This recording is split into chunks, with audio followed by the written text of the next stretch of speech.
Let me know if you're ready.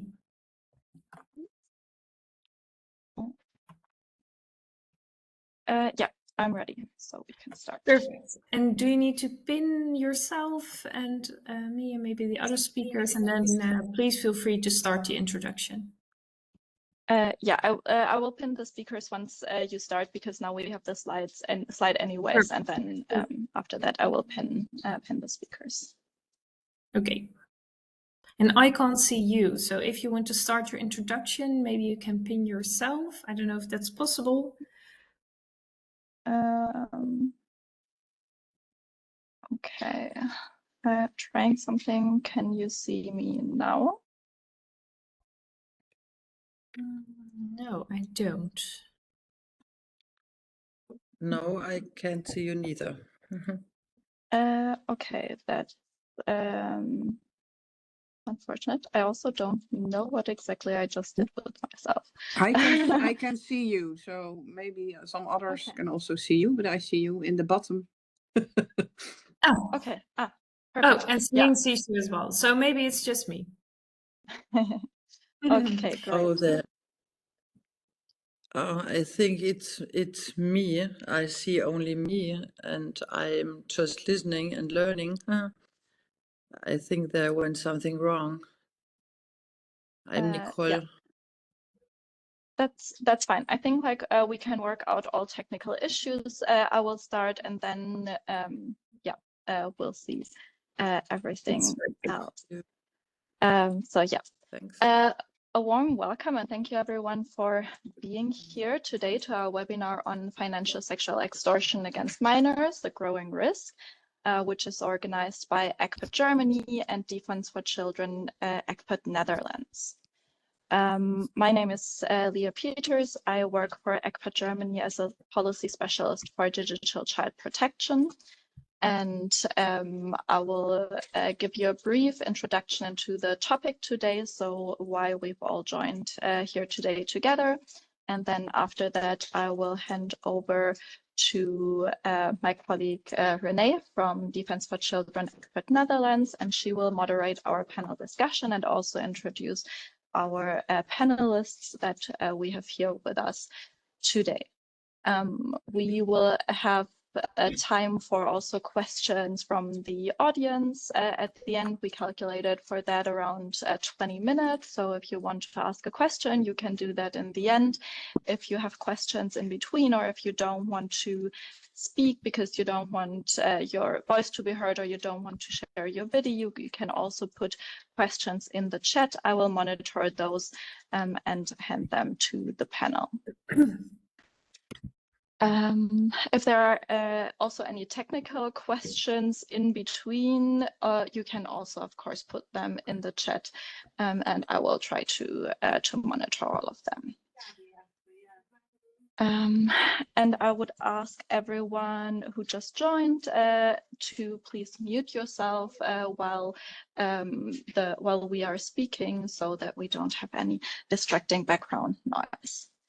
Defense for Children, ECPAT Netherlands and ECPAT Germany are both members of the ECPAT International Network, which is a worldwide network to combat child sexual abuse and exploitation. And one of the main topics and challenges we are dealing with is the sexual exploitation and sexualized violence against children and youth in digital environments. And one of those phenomenon that has been growing rapidly over recent years is the phenomenon of financial sexual extortion. Sexual extortion in general is a relatively new form of sexual exploitation, which occurs primarily online and in which non-physical forms of coercion are utilized, such as blackmail to acquire sexual content, photos and videos of the child, or engage in sex with the child, which is non-financial sexual extortion, or to obtain money or other financial goods from children. That is then called financial sexual extortion. Financial sexual extortion most commonly occurs via phones, tablets, messaging apps, social networking sites, and video chats. And the numbers have been growing rapidly. Only from 2022 to 2023, the number of reports of financial sexual extortion to the National Center for Missing and Exploited Children has more than doubled and were 20,000 in total in 2023. The NECMEC data also shows that in this case, actually, mostly male children were blackmailed for money and goods, whereas female children were more often blackmailed for sexual content or for engaging in sex. When money and goods were the apparent objective, offenders commonly demanded for money to be sent either via money transfer services or online payment systems. And it was increasingly common for offenders to try to get credit card information either directly or by having the child sign up for a particular website that required them to put in those information. Less commonly, but still sometimes offenders also demanded other payments. If you are not muted, please mute yourself. Less commonly, offenders also sometimes demanded other payments or goods such as game currency, cell phones, or clothing. And when looking at offenders of financial sexual extortion, online offenders most often have multiple victims and are targeting teenage boys because it's an easy and fast way for them to get money. They use many different manipulation tactics, often in combination, to achieve their apparent objectives. The most common tactic that reports indicated were the offender threatening to post previously acquired sexual content online, so pictures they've obtained from the children themselves, or also deep nudes that they created with the help of AI technology. Specifically, they threatened to post this sexual content to a family of friends to see if the child did not comply with the blackmail. When looking at the incidents, in many cases, there were information on the timeline of the offense. And so this means there were information to determine the waiting period between the time the offender acquired the sexually explicit content of the child and the time they blackmailed them with it. And of the cases in which this was known, in most of these cases, in 80%, it appeared to occur on the same day, so in a span of 24 hours or less. But in 20% of the reported cases, there were also prolonged waiting periods before the child was blackmailed. In some cases, it was even over the time span of a year or even longer. But these numbers still show that financial sexual extortion follows an extremely aggressive timeline, and oftentimes offenders pose as girls of a similar age as the children they target, and they are using fake accounts to target the victims. Teenage boys then let their guard down, believing they may have met a romantic partner, and they quickly build trust with that person. The crime has taken an enormous toll on victims, often causing acute stress and shame. It even already resulted in more than a dozen suicides in the US that law enforcement has been able to link to sextortion. In other cases, victims have become withdrawn, depressed, or resorted to self-harm when their images were shared online, or they also live in constant fear that they will be shared or reshared in case that the offenders shared them anyways, or in the case that the child didn't comply with the blackmail. The children worry that the explicit images could destroy their reputations and their chances of getting into college or getting the professional career they desire. With this said, I will hand over to Renee to introduce the speakers. Yes, thank you, Leah, for this very good introduction of the phenomenon that we are going to talk about today. Again, some house rules. If you have any questions, please feel free to either raise your hand or put them in the chat. There will also be dedicated time for you to answer the questions. But if you can mute your mic, that would be very nice, because sometimes the background noise can be very distracting. So please, I really would like to introduce to you our speakers of today, because they are very interesting and they have a lot of very interesting things to say that will deepen our knowledge of this phenomenon and that will help in the battle against it. So we are going to start. Oh, I think Christina, your mic isn't muted yet. Somebody is singing. Somebody is singing all the time. Don't Yes, mute so the micro. if everyone can mute their mic, that would be perfect. So we're going to start with Robert Hoving. He is the president and the director of Off Limits. That's a Dutch organization, and that is the Dutch Safer Internet Center.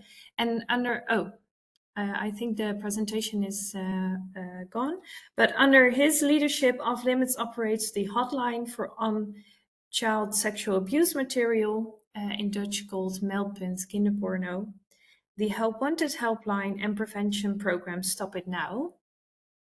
As president of In Hope, he also works globally to combat child sexual abuse material, and in this webinar, Robert will share insights from the help desks of Help Wanted work supporting individuals for having experienced online sextortion. In this case, financial sexual extortion. So thank you. This is the right presentation. So welcome, Robert. I don't know if you can hear and see us, but I would like to give you some words, and then I can introduce the further speakers, and then we can start with questions. Is everything working now technically? Yes. Yes. Perfect. I think it's working, Renee. Good afternoon, everyone. Indeed, Robert Hoving from Off Limits, the hotline for child abuse material, the helpline for all the other transgressive behavior, and Stop It Now, the prevention line. I can hear myself again, but I think I can deal with that. I hope you can deal with it. But next to that, we're also a trusted flagger under the Digital Services Act, meaning that we can actually take pictures offline. So therefore, we can be of a big help to victims. And I'm very happy to give you some more insights to the people calling or chatting with us who are a victim of this type of online transgressive behavior. Back to you, Renee. Thank you so much. Then we will continue with our second speaker, Wenetta Suko. I am really sorry if I don't pronounce your name correctly. Wenetta works at the Office of Germany's Independent Federal Commissioner Against Child Sexual Abuse. She is responsible for the topic online child sexual abuse and exploitation and international cooperation. And before joining the Office of the Commissioner, Wenetta worked in International Development Cooperation for Save the Children Germany and the German Federal Foreign Office. She's a lawyer specializing in child protection, migration, and international cooperation. Can you hear us, Wenetta? And is everything going well technically? I can hear you. Thank you very much for the invitation. I'm very happy to join you here. Nothing else to add. Perfect. To your presentation. Thank you. Very nice that everything is working out. So our third speaker will be Remco Leneman, who works for the police department in the Netherlands, in the eastern part of the Netherlands. And he has served as the national project lead on integrating on-site police interventions in cases of digital crimes. His current focus is on combating digital crime with particular attention to the position and needs of victims. And Remco is committed to improving the way the police organization supports victims' care, as he believes this area still receives insufficient attention. So thank you very much, Remco. Can you hear us?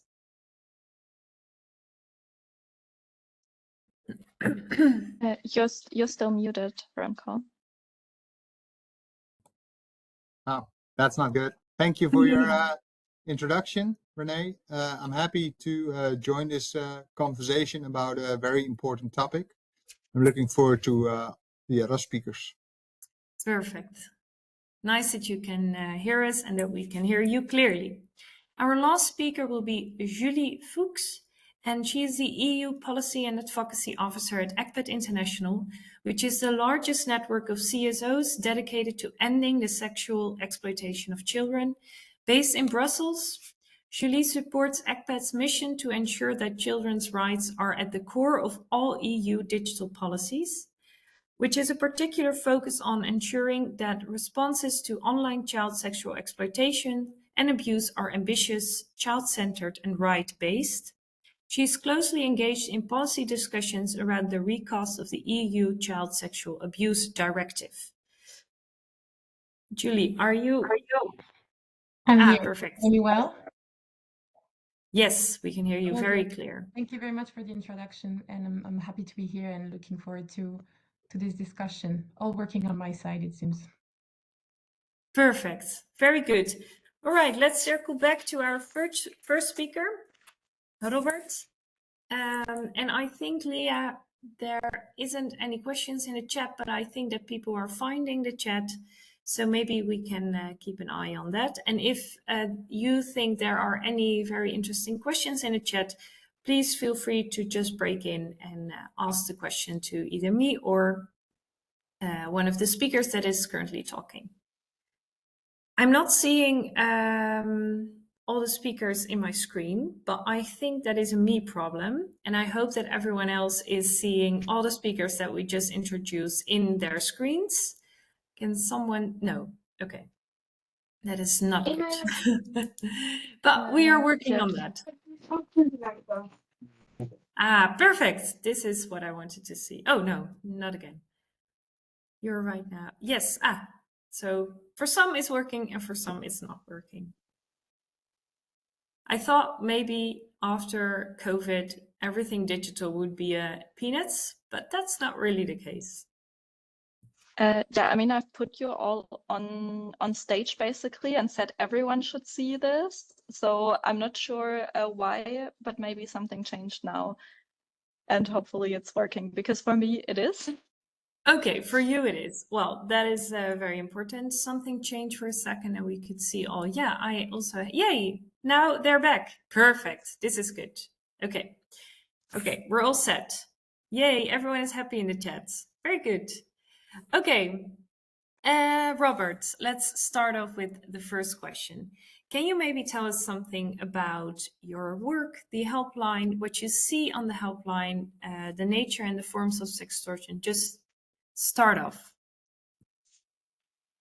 Yeah, absolutely. So like mentioned, we Help Wanted, which is the helpline for transgressive behavior online, which can be anything. It can be doxing, as your details are shared. It can be cyberbullying in games.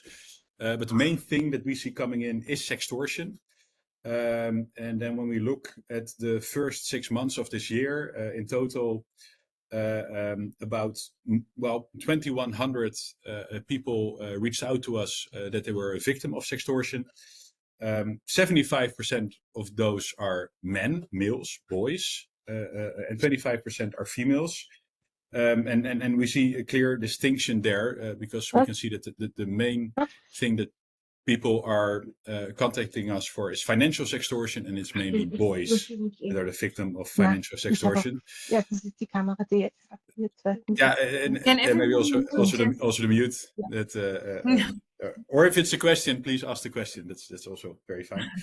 Yeah, but maybe do that with raising your hand first, just like on middle school.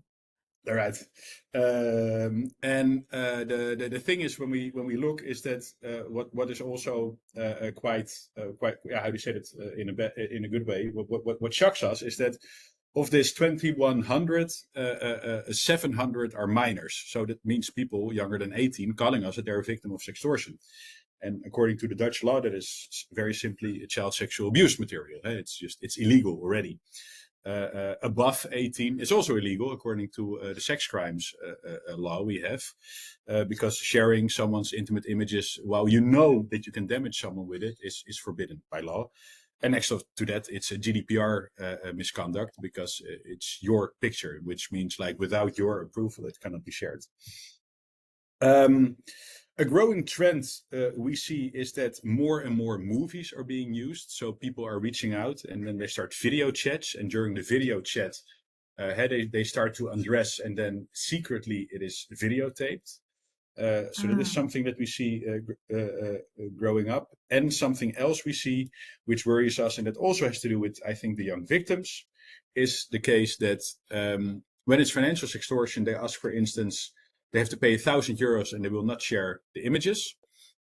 However, when the person cannot pay it in one go because he or she is young, they are also willing to make a payment plan for you. So you can pay €10 a month that they won't share your images. So that really shows that there's some type of, it's a business model behind it. And when we just look at financial extortion, we also know that it's mainly boys. The perpetrators, but I think that our colleagues from the police can tell much more about the perpetrators because we talk to the victims, so we only know anecdotally. But it's mainly, how do you say that, criminals, organized crime from other countries, either in the Middle Far East or in the west coast of Africa. When it's females being the victim, it's most of the time someone they also know offline, and it's more one-on-one, because indeed with the financial extortion, what was already shared, they try a lot. Hey? It's mainly young boys that they try to get into touch with, but it can also be, for instance, people my age. They can see on my socials, married, has children, and then they just try, maybe someone is in a rut in a marriage. So it doesn't, age range doesn't really matter. To them, anyone can be a victim. But that's a bit actually what we see, and also we see a growing trend in the use of AI, and also with the Nudify apps, and that really scares us. It's very easy to undress someone for just a few euros, but we know that the effects are the same. And then it can start with an AI picture, and with that they can pressure someone to send a real picture, and then it basically starts. So that just to start a bit, like that's what we see here in the Netherlands with the victims coming to us. Thank you very much, Robert. Can you maybe, for the people that don't know, explain what the Nudify apps are? Yes, I can do that. So if you go to Google or to Bing, and I already told them, and I'm still waiting on a reaction, and you put in there the best Nudify websites, you get a breakdown of websites where you can go. And you can go to such a website and you can just send a picture. It can also be a picture of a minor. And for a few euros, that picture will be undressed and it looks really real. So especially when you have young people with not maybe a proper moral compass, start doing that of their teacher or friends. But for a few euros, you can undress someone by simple apps. And like said, sharing that picture without consent is a GDPR regulation, but also making a picture that can actually hurt someone is also, it's in the criminal code. And therefore people call us because we are a trusted flagger, so we can take content down swiftly. And for instance, when it's Telegram or something else, we are also able to go to court and to make sure that it actually happens. But so those are Nudify apps, websites where you can very easily undress someone for just a few euros. Very worrying. Thank you very much. And whenever someone comes to you with a sextortion worry and an experience that was really traumatizing, what can you do to help them? First of all, we tell them to reach out to someone. We can be that person, but if someone is not able to talk about it themselves at home, you never know what type of family situation someone is in. But we tell them to talk to someone that they take into confidence, because you have to share it. You can't stay with it alone, because that already can be a huge relief. Next to that, we tell them should start sharing. If we ask them if they want to go to the police, and then we help them how they can collect evidence to go to the police to help them to make it there go quicker. Next to that, we also tell them don't go into the threats, because persons like these, there's a very small chance that they will, that they will share the images, because if they share the images, they lose the means of which they can use pressure on you. So they will never ever share that. So we help them how to go to the police, how to make a report of it. And we also tell them, which is basically the simplest thing, it will all be fine again. Because at the end of the day, there is a lot of resilience in people and it can always work out fine. And of course, we will help them take the images offline. But the most important advice is talk about it. Don't be alone with it. Because if you talk about it, you will also notice a lot of understanding around you. Very nice. And do you see that victims are responding to that call, to that CT? Can please everyone mute their mic? Yeah, perfect. Sorry. I didn't hear your question. Didn't you? Oh, sorry. Okay, I will ask it again. How do victims respond to those pieces of advice? Because in my ears, they are very good, but I don't know if they really match up to the needs of those that are victimized. Yes, we have people calling us back, actually telling us that they're very happy. And we are in very close contact with the police. So we are really the first aid by when something bad happens, we're first aid. So we give you the Band-Aid.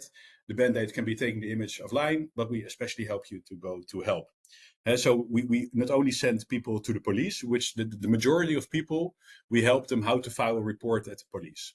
And next to that, we help them to the Centrum for Sexual Violence. It's called in the Netherlands. It's like the Dutch Barnehus model, but where people get integrated care.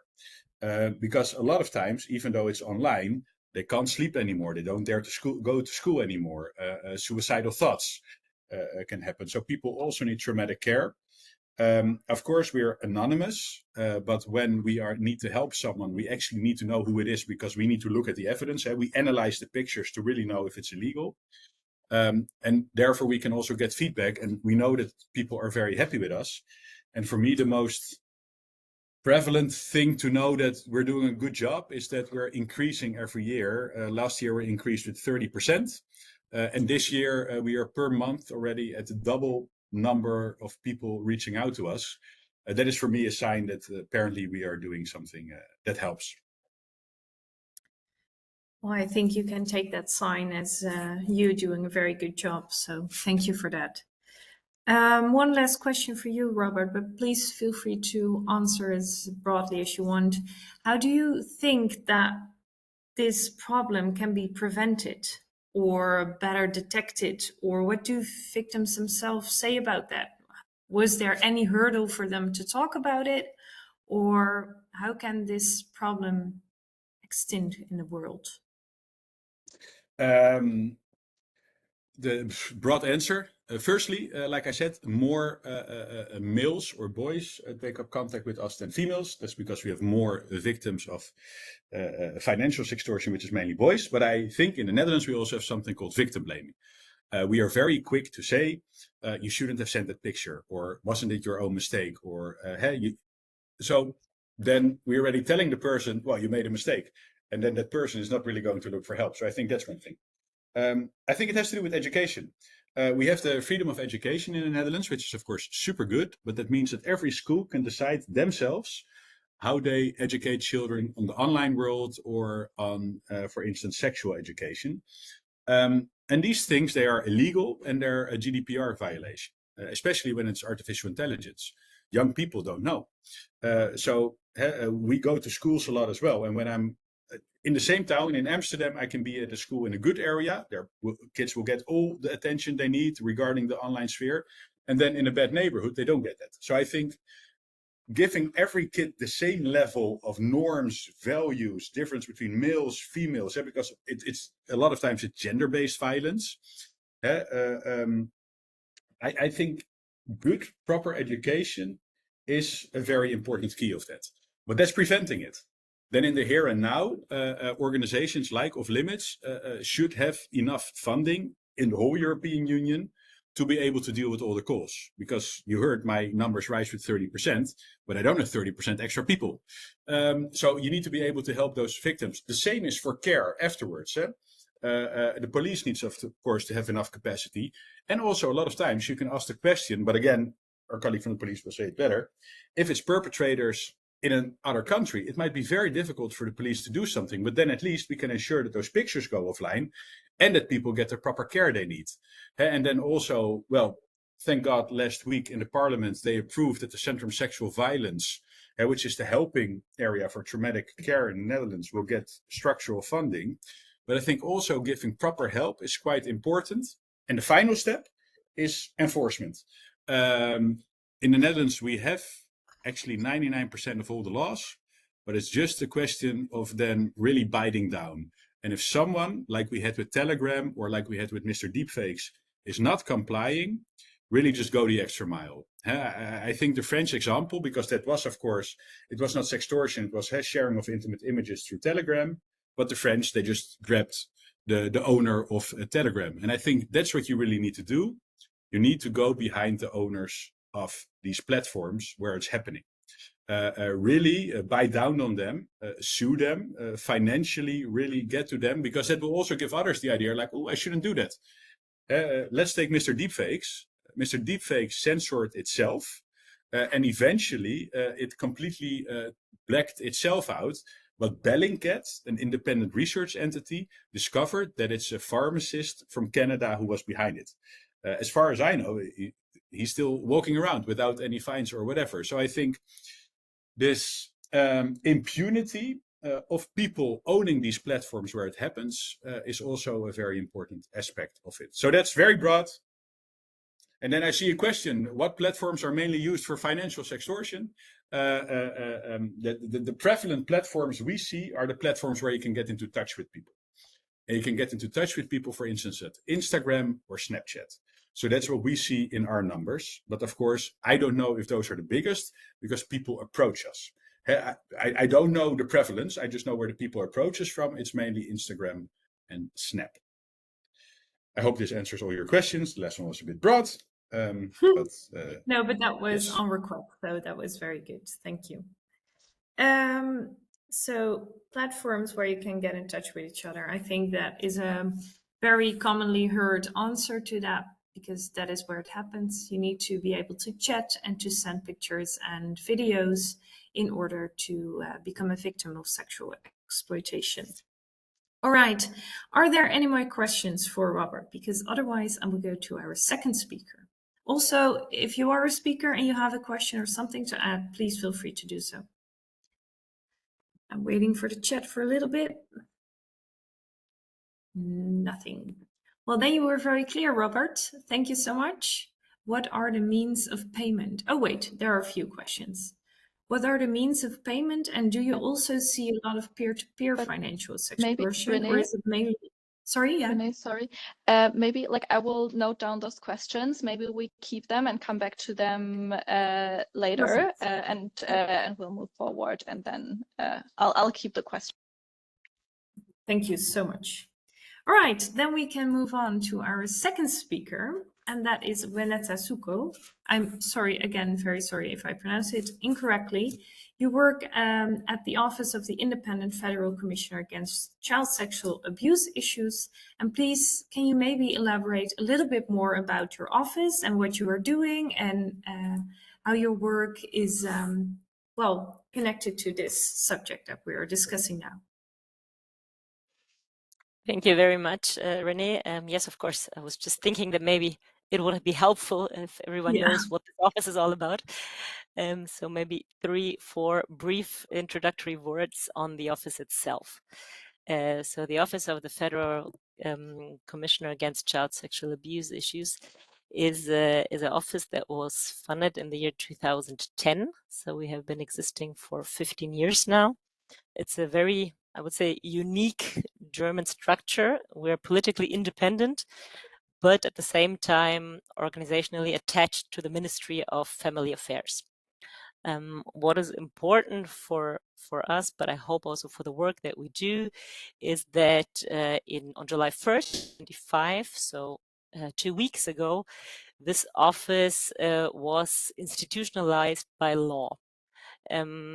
This for us is a very important step, because this means that whenever there's a change of government and wherever priorities change, this priority should not, let's say, be diminished because you have a legal basis for this independent office. And what comes along with the independent office is basically a triad. So we have the office, which is the commissioner, and about 30 persons of staff. But we also have the survivors board, and the survivors board is something that we're very proud of and something that we think should exist in many countries, because the survivors are people who have experienced child sexual abuse and exploitation in childhood and adolescence, and now are part of an advisory board that advise us as office, but also the government as such, on how to basically set up politics that learn from what has happened in the past. And the third, the third part of this structure is the independent inquiry. This is a commission that tries or has as a goal to see what has basically happened in the past in different settings. So how was child sexual abuse in institutional settings, in churches, in the sports sector, and we have hearings where people who have experienced child sexual abuse can turn to this commission and tell their story. And the commission tries to gather all these reports, and through the reports to come up with conclusions for the different sectors. So yeah, this is the triad that we have, and within the office where I'm based, we have different topics that we work on: prevention, intervention. We do a lot of legal counseling and basically try to influence national legislation, but also European legislation, the CSA directive, of course, the CSA regulation. At the same time, yeah, we have worked a lot with schools and the federal states, because as Robert just mentioned, we have a similar thing in Germany, that schools are responsible for, or let's say the federal states decide on their education policies. So what we try is to work with these these governments and to see how child protection policies can be binding in all of the federal states in Germany. Just to give you a little example. And my function to come to why am I here? What does that all have to do with extortion? Is basically the online dimension. So I'm looking at everything that's happening online, and sextortion is one phenomenon we are looking at, because obviously we're not at such a practical level as we just heard from Off Limits, but we're more obviously on a political level and trying to gather data, try to get actors together and see where things are not working, and influence the German government in such a way that it does work better in the future. So maybe it was a quite long introduction, but no, that was perfect. I think it is very important that we all know what you do and how the office works. And in that frame, I'm very curious to know how the awareness and discussion on financial sexual extortion has developed in Germany over the years. And also maybe digital crime as a whole. Yes, so maybe just to give you a little update on the figures that we do have, and I think that's where the problem starts. We don't have that many. So we have the figures that we do have is that the Cybersecurity Monitor 25 states that 4% of all those affected by cybercrime were blackmailed with intimate content, such as nude images. We have another report that says sextortion is among the top 3 threats on the internet. But all of these figures that we do have do not specifically focus on financial sexual extortion against minors. We do have figures, let's say, that say that we have 3,671 cases that were reported for the year 2024 in the official crime statistics. But again, these are blackmailing cases on a sexual basis. That's how the federal office, federal police office names them. So there again, we don't have the specific statistics on sextortion or financial sextortion against minors that we really would need. Another number that I can share with you is a number by the German press agency, which states that in the year 2022, it was declared that we had 2,000 cases of sextortion reported by the different federal law agencies in Germany, because again, law enforcement is also at a federal level, which makes it sometimes very complicated to receive numbers. So saying all that, explicitly mentioning these uncertain numbers, because the point I'm trying to make is that we do need profound data to be able to better address the phenomenon as such. Our office is planning to setting up currently research centers. So in 26, we'll be going into schools and we will be asking 10,000, around 10,000 is the number of 15-year-olds about all the phenomenons they are dealing with. So it's not only sextortion, obviously, it's child sexual abuse and exploitation, but also other types of violence in general. So we do hope to get better figures there. But what I can tell you, and where the figures are quite okay, are the figures that we have basically on cyber grooming. So we do know that 1/4 of all 12 to 19-year-olds in Germany are affected by cyber grooming. Well, we know that 16% of children in 24 state that they have been invited to a real life meeting by adults with sexual intentions. And at the same time, we know that 62% would like to learn more about digital safety at school, and 42% of children and young people in Germany would like to talk more with their parents about digital safety in general. I would say that the awareness for digital safety and also for sextortion specifically is growing. The Federal Criminal Office, but also the federal offices of the Länder, the police crime prevention, all of them have come up with different prevention measures with, let's say, videos, with awareness raising material on sextortion specifically.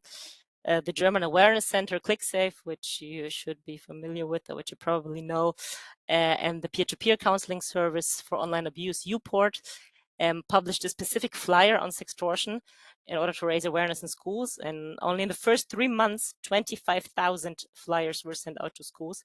Just giving you a little example on just one flyer, how the necessity or the awareness of this specific topic is being raised. And maybe another positive example, we have the Bavarian Cybercrime Center, which analyzes the cryptocurrency transactions in connection with sextortion spam in cooperation with the Complexity Science Hub based in Vienna, where they are specifically looking at the follow the money, so all the context of sexual exploitation, where also sextortion plays a specific role. So overall, I would say in different areas, sextortion pops up, and agencies, be it law enforcement, be it school, be it awareness centers, all try to raise the awareness and to have this topic more on the agenda. And at government level, important to say that not only regarding sextortion, but regarding digital safety as such, the current Ministry of Family Affairs is planning the setup of an expert commission for the elaboration of a national strategy to protect children from online risks. And we obviously, as Independent Commissioner Office, we hope that the fight against online child sexual abuse and exploitation, including sextortion and other phenomena, will play a crucial role within this, because in the coalition agreement, the German government, which just has entered into force, foresees that this is one of the topics that we should deal with when we try to protect children in the digital world. So maybe I'll stop here to not go into too broad. That was very nice, Vanessa. Thank you so much. Thank you. It was also very clear. I have one more question. Do you have in Germany like a safer internet center like Off Limits? So the structure in Germany is, I would say, a little different compared to others. We have ClickSafe, which is our awareness center, but we have the hotlines and the helplines separated from the awareness center. We have 3 of them. We have Jugendschutznet, FSM, and ECHO, very German names, but they are the ones that receive basically the reports. And I think in other countries, it's more in a, let's say, in one center itself. Yes. Okay, perfect. Thank you so much. Another question for you is, you talked about how are we going to tackle this, and what are the what is the way to go about raising awareness, etc. But I think that safety by design and children rights by design, the concepts also make it very good examples of solutions for this problem, and I was curious to hear about how you see this. And do you work with those concepts? Do you advise them to be integrated in digital services? Mm-hmm. What I mentioned a little bit before is looking at the offline world first. What we work a lot with is so-called child protection policies. In Germany, we call them Kinderschutz-Konzepte, but the idea is that we basically look at an institution as such, and then we say we need a risk analysis and we need different components that this institution should have. A mission statement, code of conduct, the training of staff, participation of children and young people. And what we see is that we basically, this concept, this safeguarding child protection policies that we use in the offline world, we need the same thing at the digital level. So we basically need child protection policies that are tailored for online services. And that's not something completely new. Most of you that are, or many of you that are online maybe are aware of Article the guidelines that the European Commission just published, Article 28, Digital Services Act, where exactly these settings, let's say accounts, private by default, and all these things are already planned. They talk about risk analysis on platforms, and I know that the Dutch government is quite ahead with their child rights assessment or risk analysis that you guys have. Yes. But what we think is crucial, what I don't see enough, is basically having the awareness also at management level of platform or online platforms. Because one thing is to set a teen account or to have my account hidden so a stranger cannot groom me.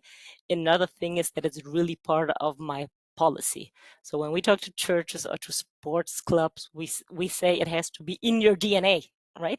The idea to protect children from sexual exploitation. And I think we're far away from Meta or TikTok saying that it's so important that it's part of their public mission statement and that they have a, let's say, cross-sexual training component on sexual abuse within the platform. But I think that's what it really needs. And this is where I see a strong connection between the child protection policies that we use in the offline world, let's say, that we would need at digital level. And that's more than technical settings, but it's more a policy or a concept of a holistic approach to tackle child sexual abuse.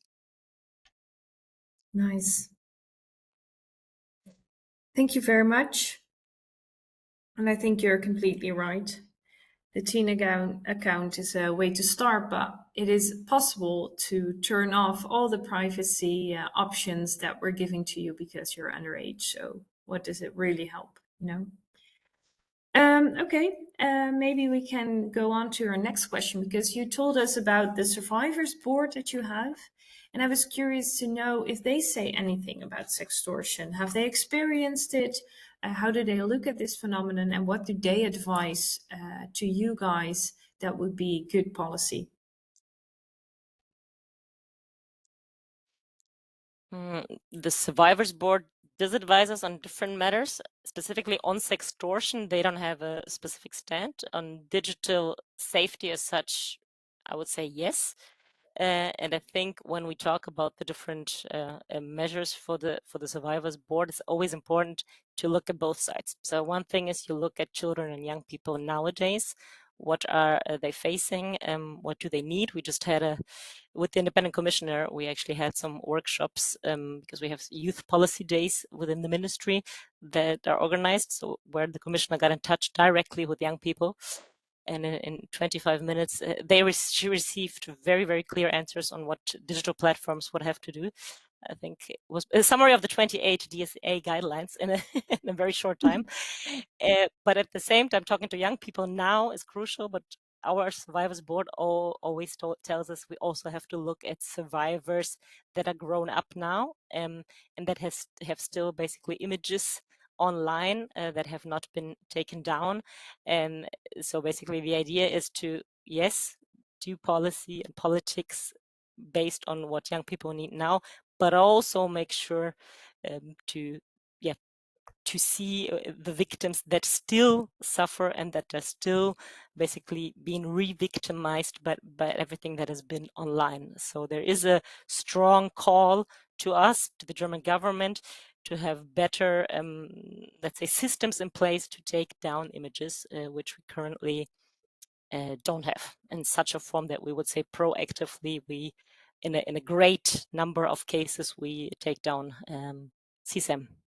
So this is one of the asks, which is not exactly only sextortion, but again, in a broader sense, things that is related closely to sextortion.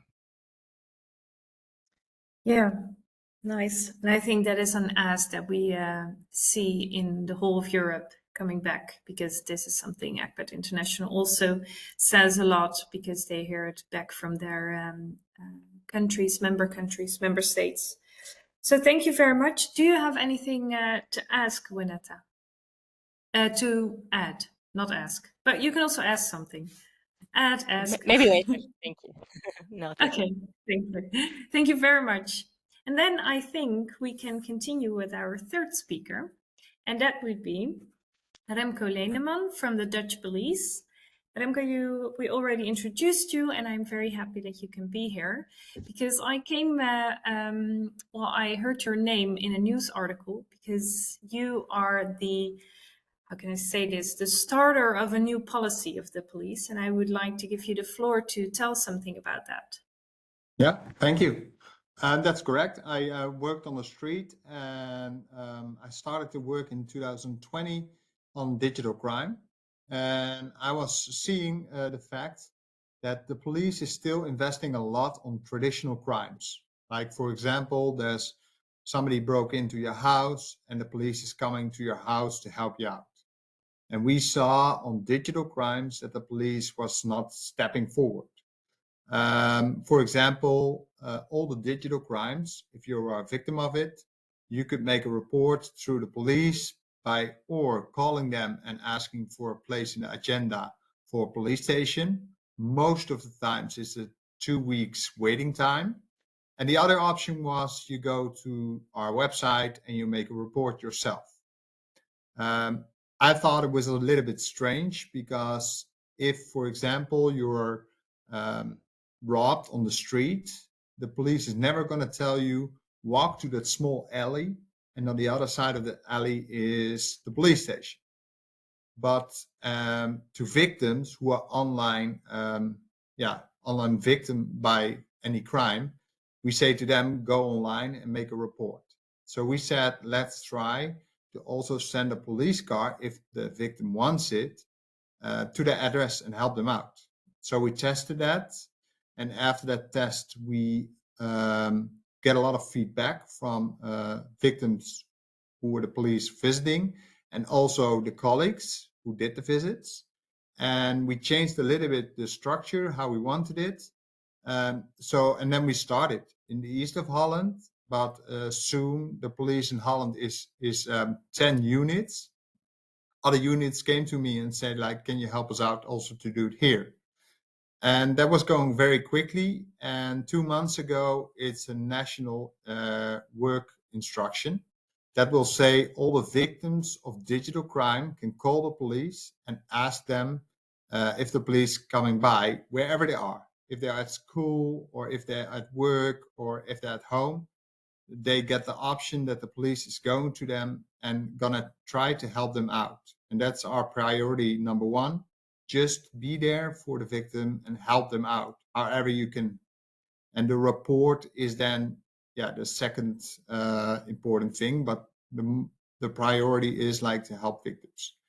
And now we did this, and we heard a lot of positive reactions of it, of victims, that they're really happy that the police is really stepping forward on this topic.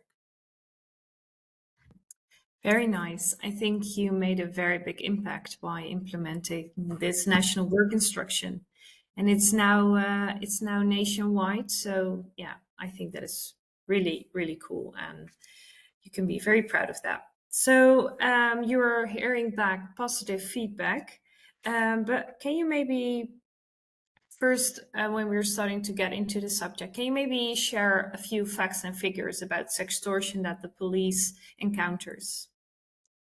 Yeah.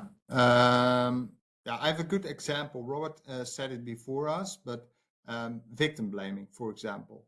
And a good, I give always the example. If you have an old house with old locks on the door and somebody breaks into your house, no one's gonna say to you, you ask for it that somebody is breaking into your house with your old locks. But with digital crime, it's always an action of the victim what makes them victim. So you send a picture, you send a text message, you clicked on a link. So that's why you're a victim. And that's why people are saying, yeah, you ask for it, or we're blaming them.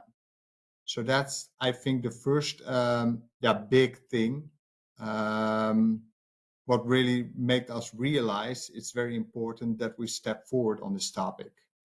And yeah, we also see a very young group of victims who are very shy and fragile in a fragile time of their life, insecureness and stuff. And then things are happening to them, what maybe give them a scar for life. So it's very important to take it very seriously and also try to be them for there.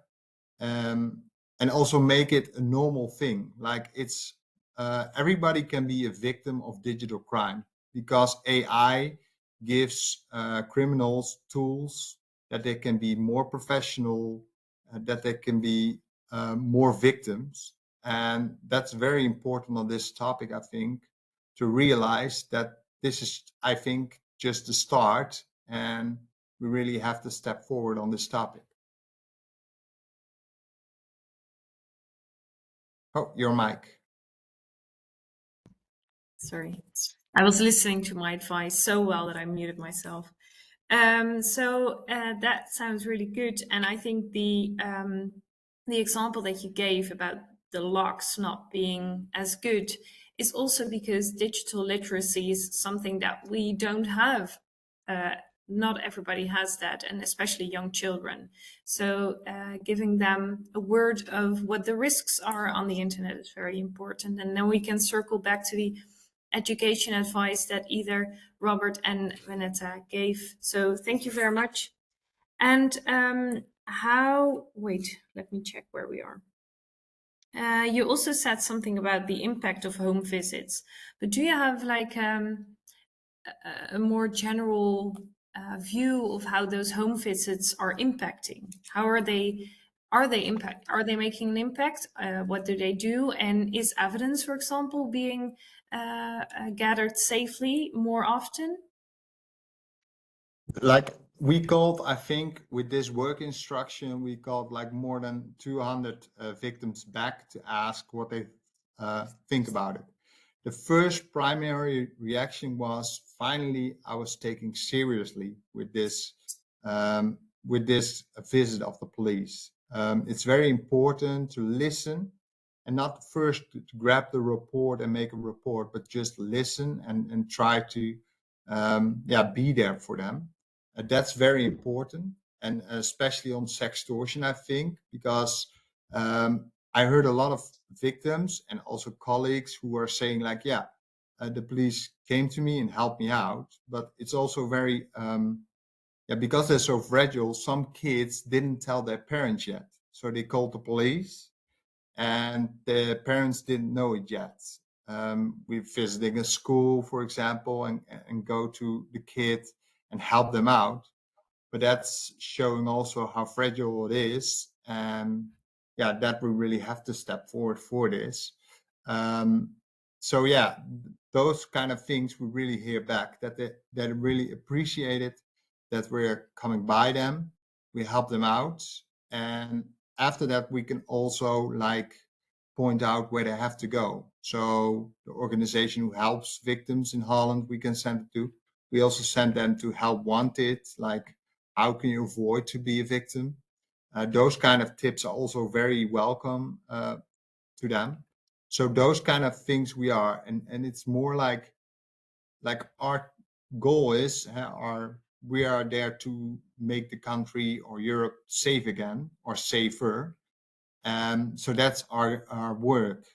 But we're now looking further than only our work to make a report and try to search for the criminals. We also now look to the victims and try to help them. Very nice. Very good. And can you maybe share with us, if you know, if you don't, please forget this question, but what kind of platforms are being used? The question was asked earlier. Yeah. Maybe you have a more broader knowledge about that. And in which ways are payments being done? Yeah. I don't know how to say it differently. Yeah, Robert said already the platforms Instagram and Snapchat, but also Telegram is one of them. It's for people who don't know it, it's a little bit darker side of WhatsApp. It's also used by it, but those are quite the topics of the platforms where the criminals are. So that's also very difficult for us to search them. Of course, because they're in the normal world where a lot of people are just having a normal Instagram account, they're also in there. So that's difficult, but yeah, those platforms are used, and where the money goes to, Robert also said that, but we really see a lot of groups of criminals who are doing this kind of things, and the money is going to other countries. I asked my colleague who is working daily on cases, and they say if the money is going to Holland, so in the Netherlands, we're like getting like a lot of cases done. So we are finding a victim, suspect, and we make the case round, and it's going to justice. But the problem is if the country, for example, is Russia, yeah, everybody knows it's very difficult for us to do anything with that. And that's most of the times, yeah, the problem. So I'm very, I'm very curious what Julie is gonna say about this topic. So maybe already a question for you, because we are seeing a lot of problems with that. Because the money is going to other countries, it's more difficult for us to really get the criminals behind this. Yeah, I can understand. And can you intervene on like the payment platform level? Is the way that the payment is being transferred to the other countries, is that a way for forensics to kind of, I don't know, intervene or maybe intersect something? Yeah. The thing is, like, with the new work instruction, we're earlier after the crime happened, so we can do something. You can imagine if 2 weeks later you get the report, you're too late already. The money is already gone. So we see in that some colleagues are very strict and fast, and they can cancel the money. So what they do then, they call the company where the money is going to, or they call the app what's used by it. And then sometimes it happens, the money goes back. But yeah, on this kind of crimes, I would not say money is very important, because it's with sextortion and those kind of crimes, it's not, most of the times, it's not a lot of money. It's a few €100. Of course, we see also cases with 10,000 or 20,000 euros, but most of the times it's a small amount of money, and they're more worried about their pictures. Yeah, I can understand. Okay, thank you very much. And are there any specific cases that you want to share to maybe give everyone an idea of how the police comes about with such this phenomenon? Yeah, for example, I work in the east of Holland, and I work for the national police for that new work instruction. So I asked for all the cases in the east of Holland, for example, all the cases who are coming in are getting screened and getting looked at where the money is. So when the money is going to a country where we probably cannot get it anymore, most of the times, the case is closed. But what we see, if the money is in control, like we can see where the money goes to a Dutch bank account, we most of the times can find somebody who did it. So I hope the EU is going to work on more. And my hope for the future is that we can see every bank account in Europe as a police. Of course, you have to do by the officer of justice an official document for it, and you say like, hey, we want to know who's this account holder. But I hope in the future that can be a solution for this problem, because in Holland we already know every account who's registered to a name, so we can find a lot of people who do this, because that's also a part of the solution. If we get the criminals, not to put them in jail, but also educate them on the fact what kind of trauma they give to a victim. Yes. Very good. Thank you. And I think that brings me to maybe my last question for now, because I saw a lot of questions in the chat, so I want to remain some time to answer those. Do you think there is enough awareness about digital crimes in the broader justice system? Do you have any ideas about that? The first thing is, it's not about the borders really, but it's more about like education. Like when I was young, my mom said, Remco, you can go outside, play until 8 o'clock, but not go further than that street.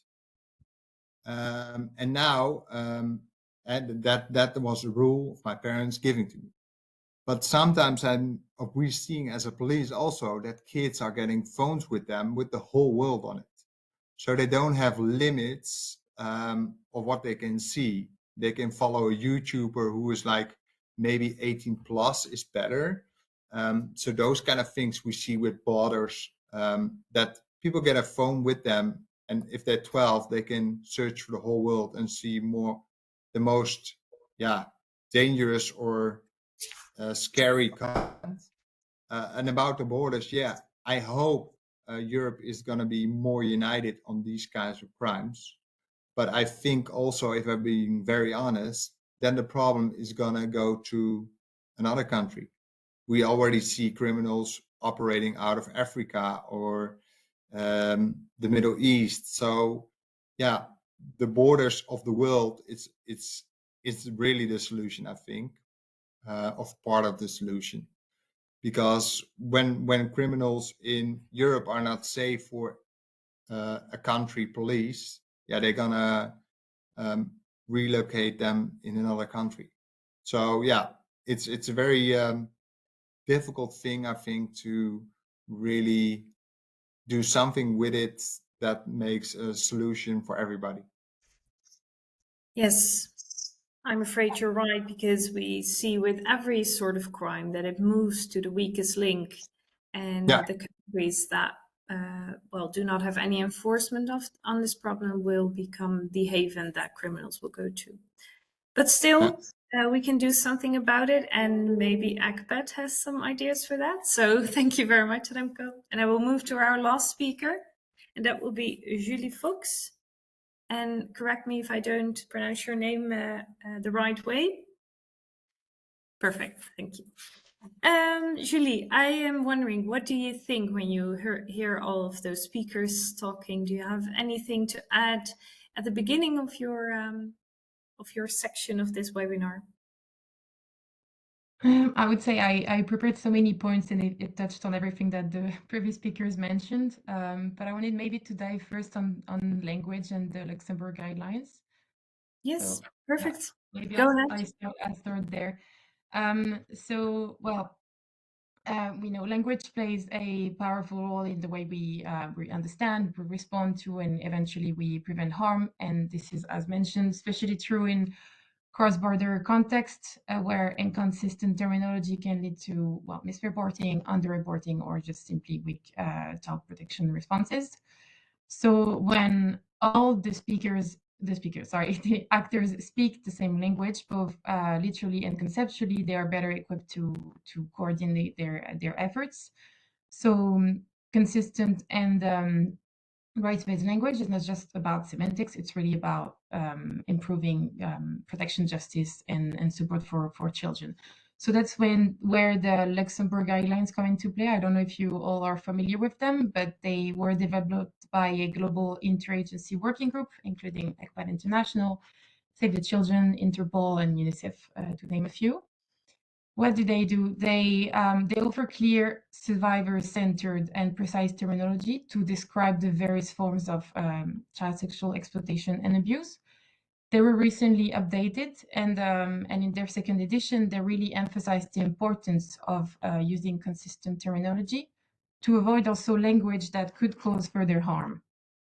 So really by adopting this shared vocabulary, professionals like us here, from policymakers to law enforcement and media service providers, they could work more effectively together to protect children.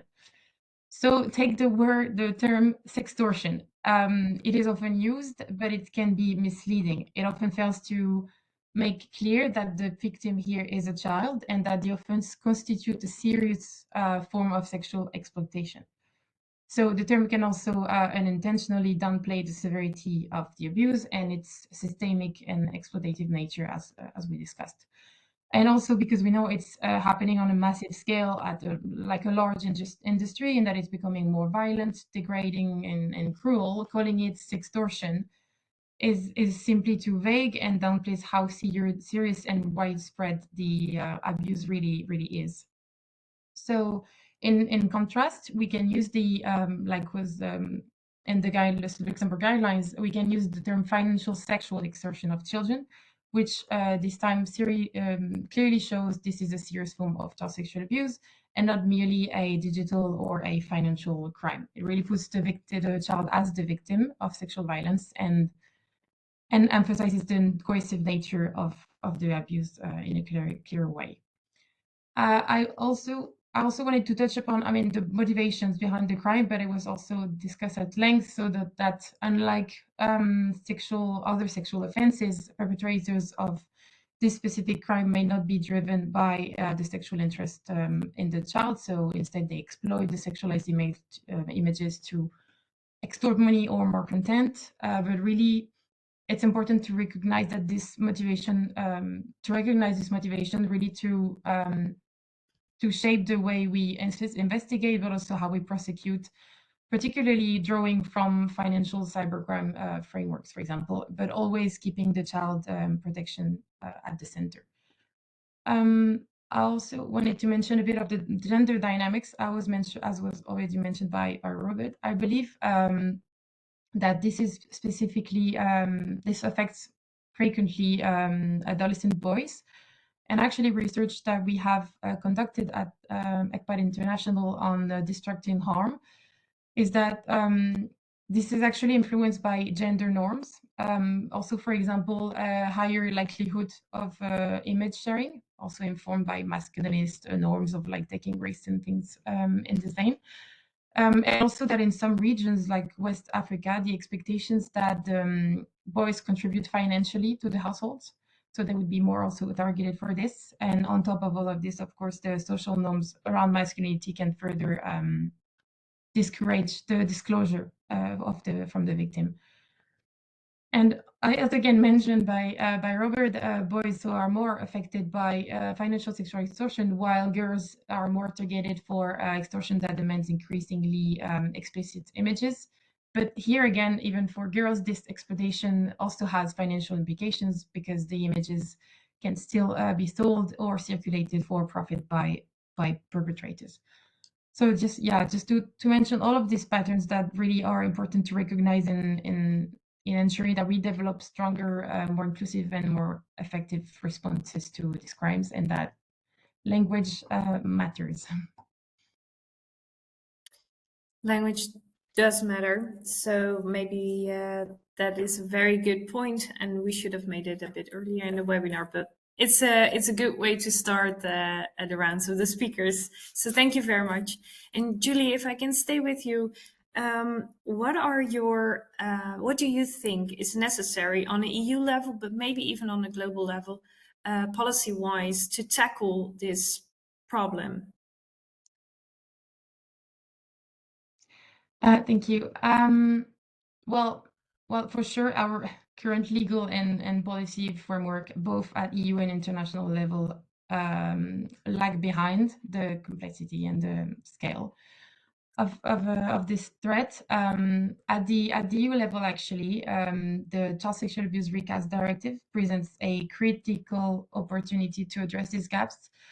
The European Convention proposal is really to update the directive in a way that reflects today's online realities. Notably for this, and this is not my words, theirs, but they incorporated sextortion under the crime of grooming, which makes actually it the first time that it's this form of abuse is formally being recognized in EU law. Though the Commission still used the colloquial terminology, we, as the ECLAG coalition that we're part of with 70 other CSOs working on child protection, we have been strongly advocating for the use of accurate terminology to really ensure the proper and distinct crime definition for this crime specifically. The European Parliament actually has listened to us. So in its position that was adopted last month, they explicitly refers to financial sexual extortion, recognizing it's not just simply a form of grooming, but a distinct and aggravated crime, which is crucial because we know many perpetrators are not just seeking immediate financial gain, but they also aim to produce and circulate child sexual abuse material for profit. So really acknowledging this dual intent, both sexual and financial, really would equip the justice system to respond with the seriousness that this crime demands. The European Parliament position actually goes even further by strengthening, it was also mentioned by Vanessa earlier, like the prevention obligations, so for member states to act earlier and more proactively. So it could be, yeah, like mentioned, through education, training, and child safe warning policies, also to allow also earlier detection of reporting and things like that. The Parliament also strengthened the victim support, so this includes access to justice and assistance, even when the abuse occurred only online, or if the abuse was also across borders. And this is and it's this really important and ambitious. It's with no limitation periods also for reporting these crimes. This is very important. And finally, also they in the text they also seek to strengthen the cross-border investigation in cross-border cooperation investigation. Which is really a necessity given how the perpetrators exploit the jurisdictional loopholes. So the text of the directive isn't finalized yet. The European Parliament and the Council of the Member States are currently negotiating. At the Member State Council level, there's actually been confusion around terminology. They have somehow managed to mix up concepts like sexting, grooming, and sexual extortion. But I mean, overall, the Council position remains very weak on multiple fronts. But as the ECLAG coalition that I mentioned, we have developed a series of memos, including on terminology, and also a set of priorities to summarize all of our demands regarding the directive. And I can just point out that it's really important that we continue to push for the most robust version of the directive, and one that comprehensively addresses this phenomenon, ensures access to justice and support to victims. Thank you very much. And I think your call was heard, and I hope it was also heard in Brussels, but we are going to make sure that they know what we think. So thank you very much. Do you have anything to add, or did something come to mind that you want to share? Just maybe on having, but it was also mentioned earlier by Remco, I think, about having the importance of having a multi-stakeholder engagement here, because as we discussed, it's this crime is really at the intersection of law enforcement, child protection, finance, technology, and no single sector can handle this effectively on its own. So it's really important here to have, well, first, like I mentioned, the government and legislators address the legal gaps and ensure that we have harmonized definitions of these crimes. But also, I mentioned by when I think that the tech companies and platforms, since they are often the first to notice the suspicious behaviors on their platform, they should be able to prevent and report the abuse. We also discussed a bit the financial service providers. There should be a way that since their systems are being used to facilitate or monetize this abuse, that they could, I don't know, trace, freeze, do something to really follow the illicit financial flows. And then just law enforcement being able to have cross-border collaboration that would be really facilitated by the directive if it goes with the Parliament's position. So that really would go through Eurojust for jurisdiction to Europol, and information sharing would be very, very beneficial here. And just also civil society. I mean, we need to ensure that whatever we do to address this crime involving many, many actors, that we always center it on the rights and the needs and lived experience of children, as mentioned also by Benedetta on the Survivors Board. They really need to be involved, and from whatever legislation to victim support services, because they would help also prevent abuse, but also ensure that whatever we do to address this crime is not going to cause further harm. Just one last goal. We really need this directive to pass the way the Parliament framed it. It would really be great, also because it's just a minimum standards directive, so the states can and should really go further than that.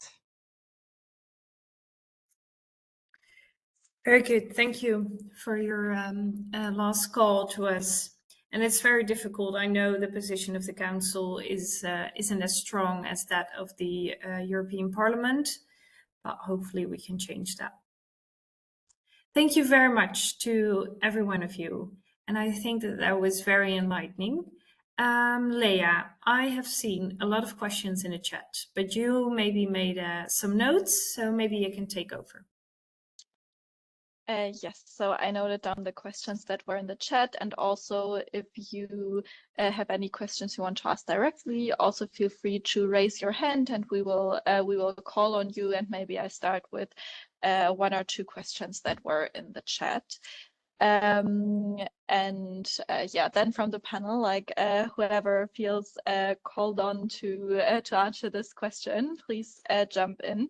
And maybe we start with one question that asks for clarification, or asking if they understood this right. So this one goes to you, Robert. So the question is, does off-limits help to analyze and report the material and acts as a kind of first aid for victims, but the actual removal of images only happens after they have gone to the police?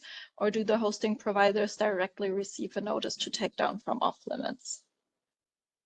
No, off limits, we analyze the pictures. So we first have to see the pictures. We have an exemption from the district attorneys, from the public prosecutors, because it's a criminal act to look at this material. So by law, we are allowed to look at this material, and by law, we're also a trusted flagger under the Digital Services Act.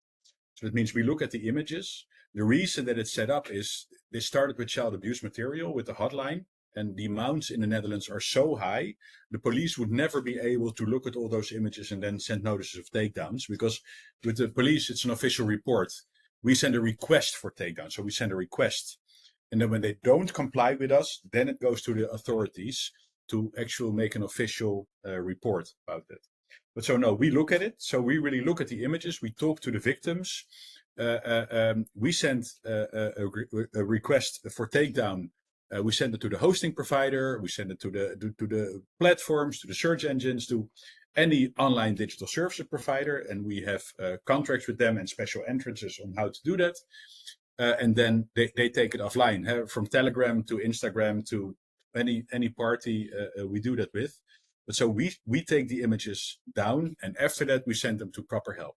Of course, if they want to go to the police, we do first help them with how do they collect the evidence to go to the police, because a hosting party will never make it disappear. They will always close it off so that someone else cannot see it. But we do help them, like how do you make sure that your case is as strong as possible before you go of course, to the police or to any other instance. But no, we provide all that help. The help for trauma and etc. That's, for instance, the Center for Sexual Violence or the Suicide Prevention Hotline. We don't do that. We do know how to properly hand you over there. So we don't just do it cold, like call yourself. We connect with them also in the chat and etc. But we're really the triage. Pictures we can take down, and after that we can make sure that you go to the right party. Perfect. Thank you for those more detailed information on how that works. Then another question we had in the chat is if you also see a lot of peer-to-peer financial sextortion, or if it is mainly perpetrators from abroad. So I don't know who from the panel wants to jump on that. And I mean, of course, the others can also add their perspective to it. Just very quickly, as I was unmuted, but I think the police can answer this much better. But financial sextortion, it's almost all, in our case, criminals from another country. When it's about more pictures or actual sexual services, it's mainly females who are the victim. It's more one-on-one. Yeah, I totally agree. And it's when it's like a one-on-one, for us it's also quite easy then to find the victim and the suspect together, because most of the time those crimes are in the same country. It can also happen that it's like an holiday love or whatever, where money sending to, but yeah, most of the times it's in the country. I don't know if Julie, because ECPAT International does a lot of global studies, like also the Voice report where they included child and youth participation, or the Global Boys study. Do you have any additional insights you want to share from that?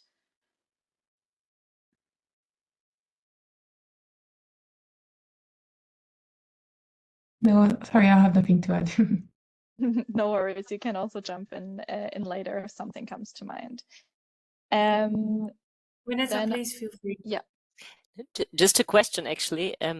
Talking about global studies, the Thorn study, which is quite old, looking at the figures now, 2017, differentiates between perpetrators that are known to the victims and those who are unknown. And when you read the study, it says basically if the victim is younger than 13, most of the time it's the sextortion victim is the perpetrator is unknown. When the victim is around 15, 16, it's more likely that it's somebody she knows. Obviously, then we're not talking about this the international component, but also sextortion in a different context. I actually would like to ask the Dutch colleagues if they, because these figures are quite old, what you can say about that differentiation between perpetrator known to the victim and somebody who's not known, looking at this international sphere, I'm assuming. Thank you. So a question to you from me. Yeah, I really don't have the answer on that question directly. So I've not the numbers not from that. But yeah, it's what I see from cases who are coming in, then it's like when they are a little bit older, yeah, it's most of the times they make themselves contact and make an appointment. So then it's also easier for us to do our work and find the victim and the suspect together.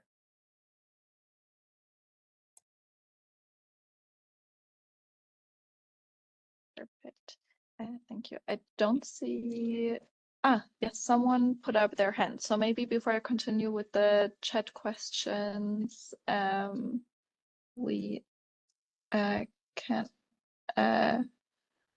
have Lydia from ECPAT Bulgaria jump in with a question. May I speak? Yes. Okay, thank you.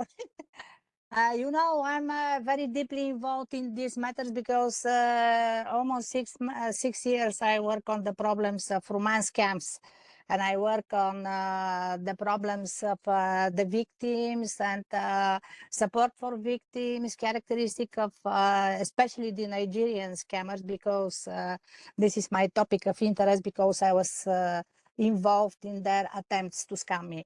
So I saw in our professional space, and especially in LinkedIn, that very often big experts try to comment these problems of teens extortion, especially the cases in USA.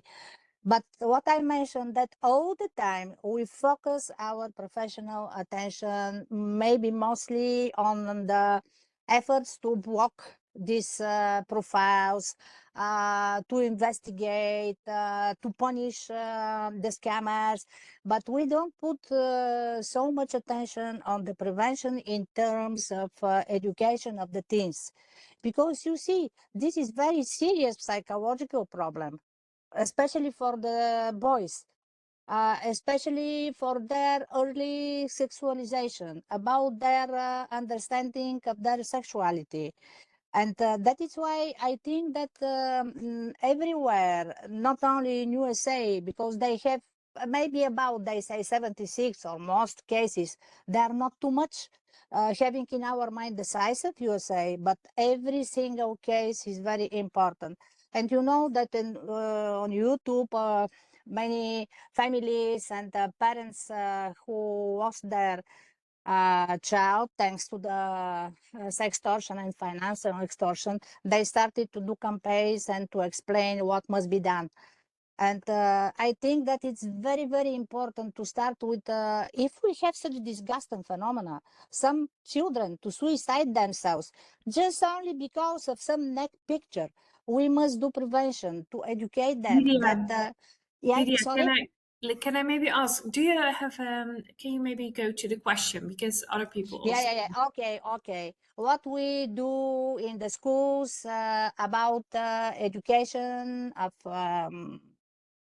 teenagers, firstly, and their parents, because they, yes, just the last word, they must be trained that it's not a shame somebody Yes. to do that, yes, and that they must feel secure and to know who to report. Exactly. Okay. Sorry about the long No, speech. that's okay. The I'm introduction was also emotionally useful. connected, that is why. Sorry. So what is happening on schools and what is happening towards parents? I think Vinetta And also mentioned something about the awareness campaigns that were being done in Germany, but maybe someone else has something to add, or maybe you can speak out a wish that you want to be implemented in the education system.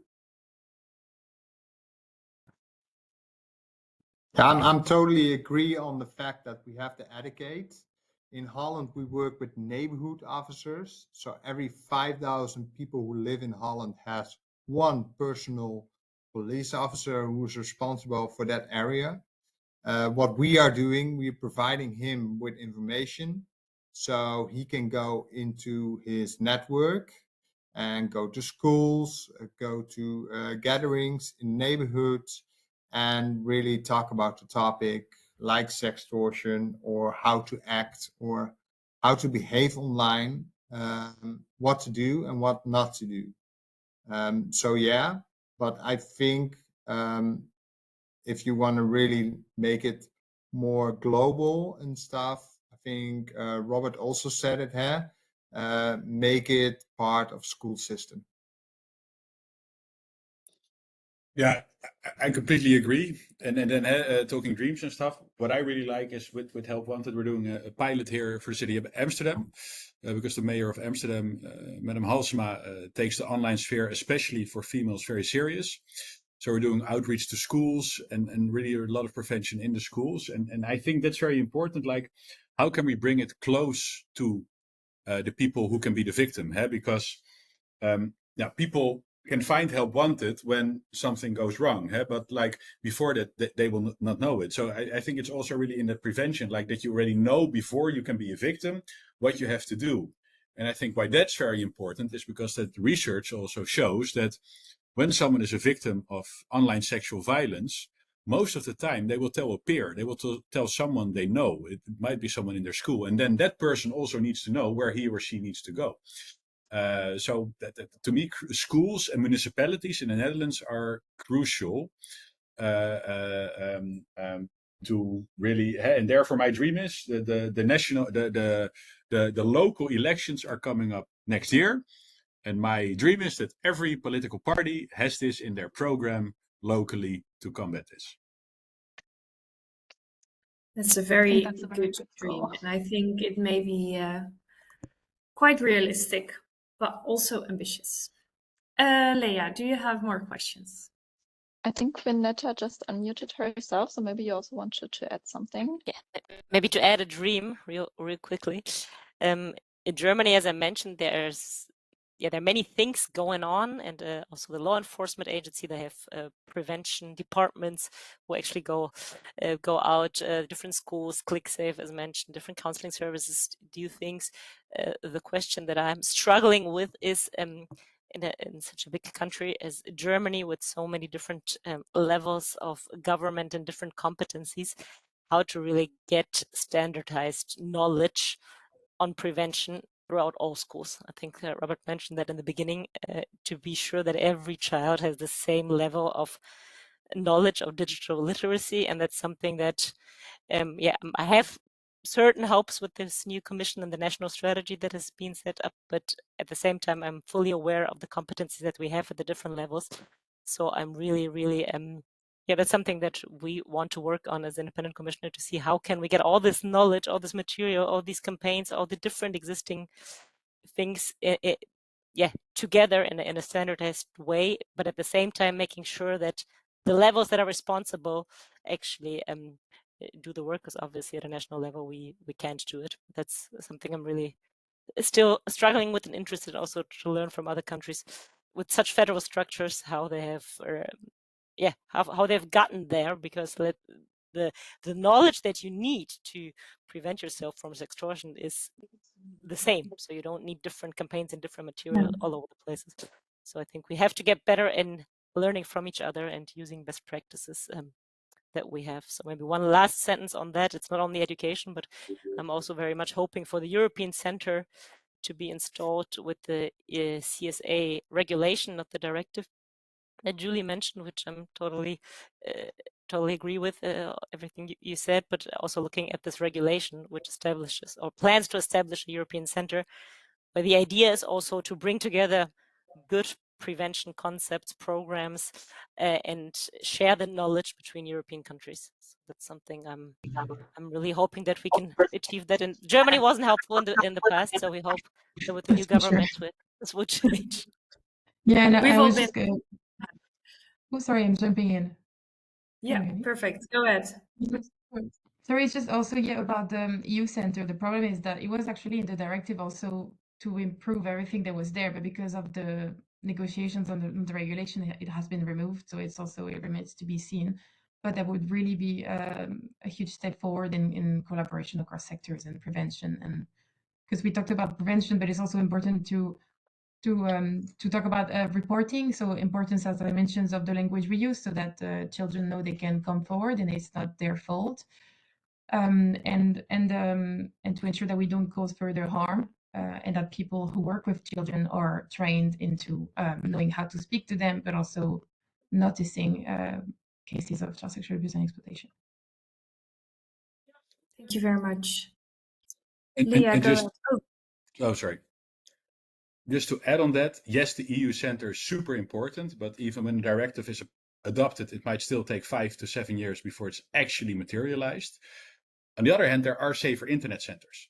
There are, of course, Germany, you have ECHO and you have ClickSafe, and you have the hotlines and helplines, and in every country it's different, but you have a network under the Better Internet for Kids strategy that could already potentially work as one EU center. And I think now with the DSA and that helplines and hotlines are being seen as trusted flagger, I think that we don't need to wait for the European Center, that we can actually already have the groundwork to work that way. Because, at my previous job, we were always very pro the European Center, just like a NECMEC, like a National Center for Missing and Exploited Children. But when it's adopted, like will it be The Hague, will it close to Europol, then countries will start to rumble again, where should it be located? I think we can already start to work that way. We can start tomorrow. That is a very active CTA. So thank you very much. Leah, do you have any more questions for us? Yes. So we have some that were directed directly towards UREMCO and the police work you do. So maybe I sum them up, and then like it's easier to answer. So regarding when speaking with the victims who come to you and doing the house visits, you also mentioned sometimes children didn't inform their parents yet. So there was a question on whether the police does inform the parents, or if you support the children in speaking with their parents. And when you do go visit them, is there like a protocol around whether you go visit them in official police uniform or in civil clothing? And the police officers who do the visits to the children, do they have special training for digital crimes and digital crime intervention? Yeah, I saw them in the chat. Yeah, for the fact that we are sending normal police officers to the location, and but what are we doing? We're sending them with a whole network behind them, so they have access to specialists, to special information, to really help the victims. So they're just like not specialists themselves, but they have a network of the police behind them, so they can really help the victims. We're coming in normal police uniform with a police car. And we also noticed that some people don't like that. So what they could do is, for example, not say, let's meet up at my home, but let's meet up at Central Station, for example. So that's an option to be more anonymous. Because yeah, it's always, if a police car is in front of your house, neighbors are gonna think like, what's happening there? And people are a little bit scared then to talk or to say to the neighborhood what happened. So yeah, there is solutions for it. They can also come to the police station where the police car is then stationed. But yeah, those kind of things are an option. But most of the times we're working in uniform, so that's why we cannot change or something and then code that, because after a digital crime call, we can have another call where we have to go and arrange traffic or something. And the other question was with the parents. So if a kid calls us, let's say it's 12 years old, it's a victim of a sextortion. Yeah, most of the times we will tell the parents, but it's all in connection with the kid. So we're gonna say like, is it not smart to talk with your parents about this? Because they probably acknowledge your problems and can only help you better, and you have a safe space there. So those kind of things, yeah, most of the times we inform the parents. But yeah, there's also sometimes, where the parents may be involved with it, or so yeah, then we are trying to reconnect them with some organizations who can help them out. By creating a safe space at home again. But yeah, that's like every call has their own route what you can do the best. Perfect, thank you.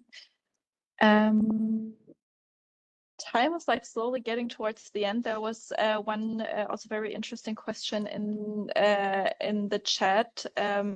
Maybe one of you can answer this quickly due to time, but it was on the willingness to cooperate of online payment companies. So for example, Cash App, PayPal, or also Western Union, if they are willing to cooperate, or if any of you have experience in working with them or talking about this subject. So yeah.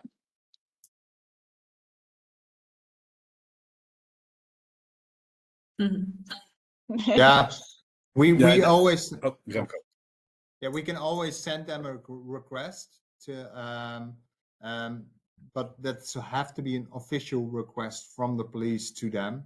If it's a national bank, we are sending them a request. Otherwise, we send them a request. And also, it's a I'm not calling out the name; it's not important. But we send in 2 forms to a European bank, for example, to ask who's the account holder of this one.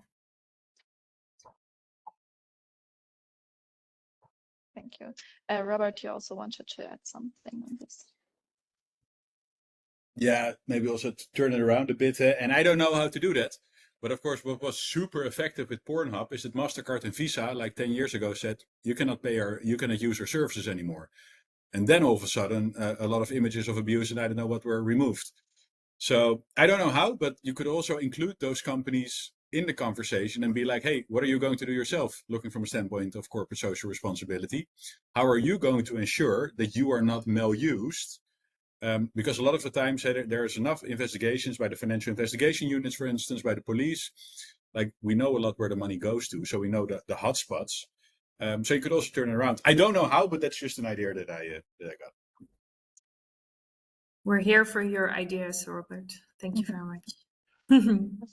And I see one raised hand, so maybe we take one last, very quick question from the audience, and then we go into the final statement. Rounding up, yes. Natalie. Yes, hi, good afternoon. I raised my hand because in the beginning of the webinar, it seemed very relevant to add some data from a recently published research on the prevalence and also the needs and consequences of online sexual abuse within youngsters within the age of 12 to 25 years old. I'm from Fonds Slachtofferhulp. We are a collaborative partner of Robert Hoving of Limits, amongst others. And yes, I will very quickly add some relevant data on the prevalence. So we see that between 1.5 and 1.6 million youngsters experience online sexual abuse and online sexual transgressive behavior in the Netherlands.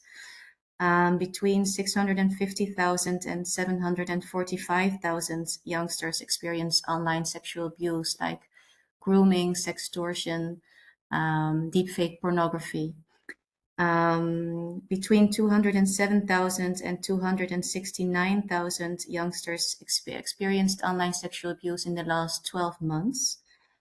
And specifically for financial sextortion, we see that between 48,000 and 67,000 youngsters experienced financial sextortion. Yeah, and what's also very shocking to us is these figures are in such a big contrast to the number of victims that actually reach the specialized aid organizations and the emergency agencies in the Netherlands. So that is a problem that we are looking into for a long time now with partners, amongst others, of Limits and the Sexual Assault Center in Holland. And also, as you spoke about a lot, victim blaming is, of course, a big part of the problem. That's also why we didn't have the data until recently. As you also mentioned, Veneta, we don't have the data and also not the administrative data.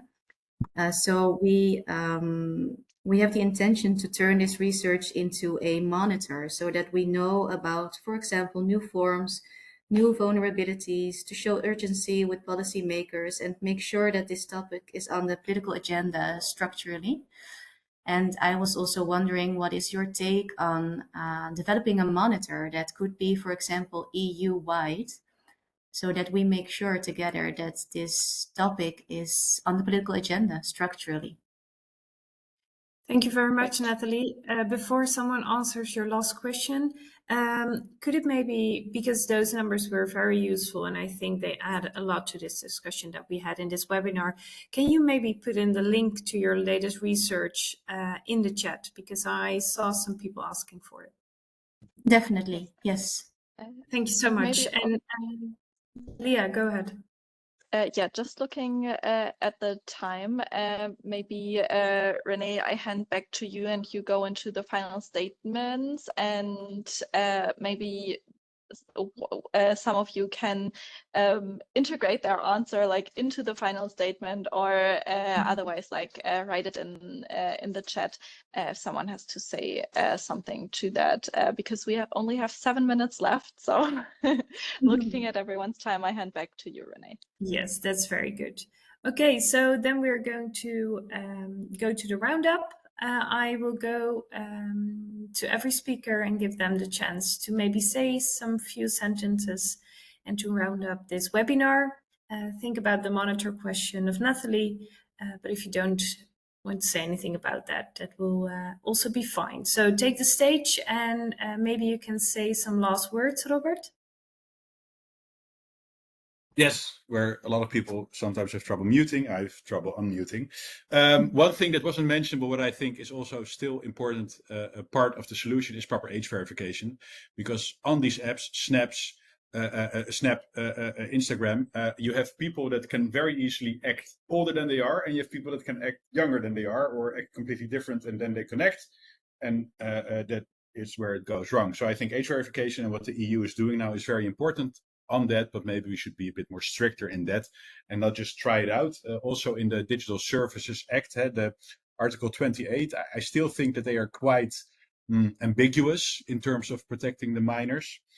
And going back to the figures Nathalie shared, yes, it's shocking. 1 in 2 persons, and what Nathalie, I don't think she didn't share, but also we see what a big amount of those people, they actually need help, but they can't seem to be able to get that help.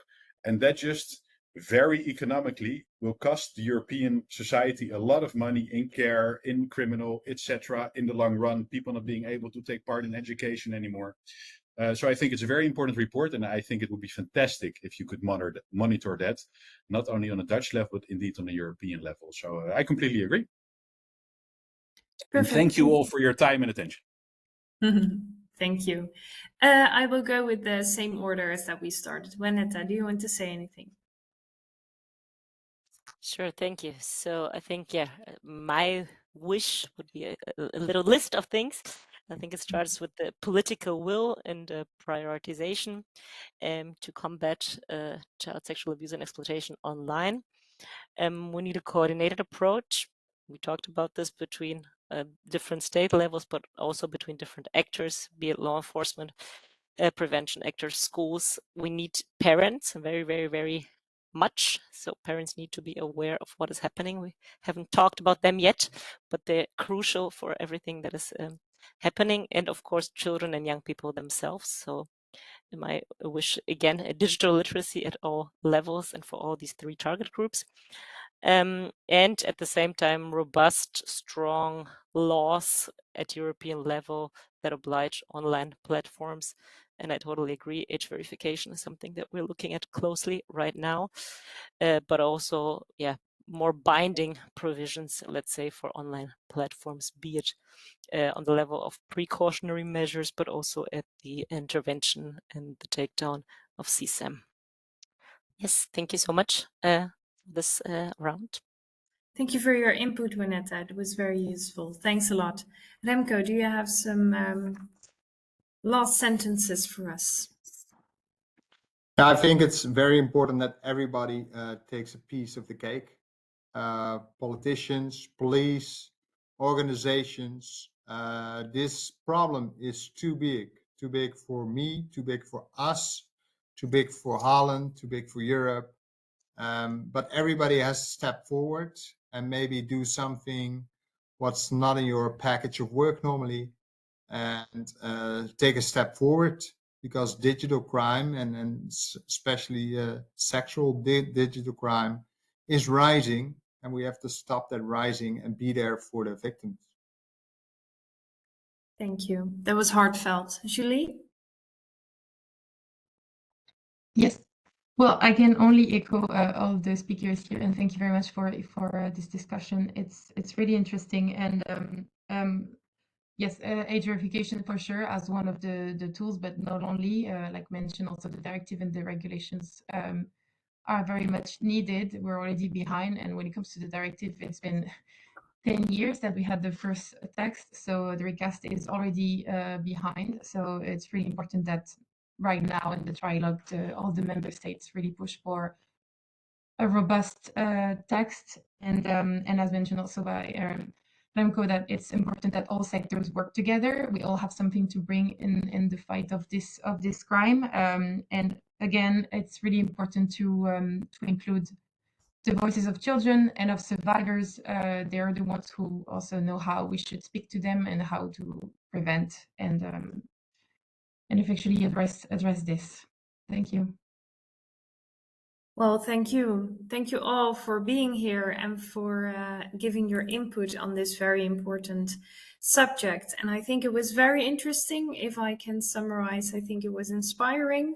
And I hope also the attendees think the same, but I am going to say that they are. So thank you very much. Thank you all for being here. Thank you for attending the webinar. It is recorded, so it will be sent to you. And thanks for all the very interesting questions. And I think it was a great success. Thank you all very much. Thank you also from my side, and have a good day, everyone. Thank you. Thank you for organizing. Thank Bye-bye. you. Bye. Bye. Thank you. Bye.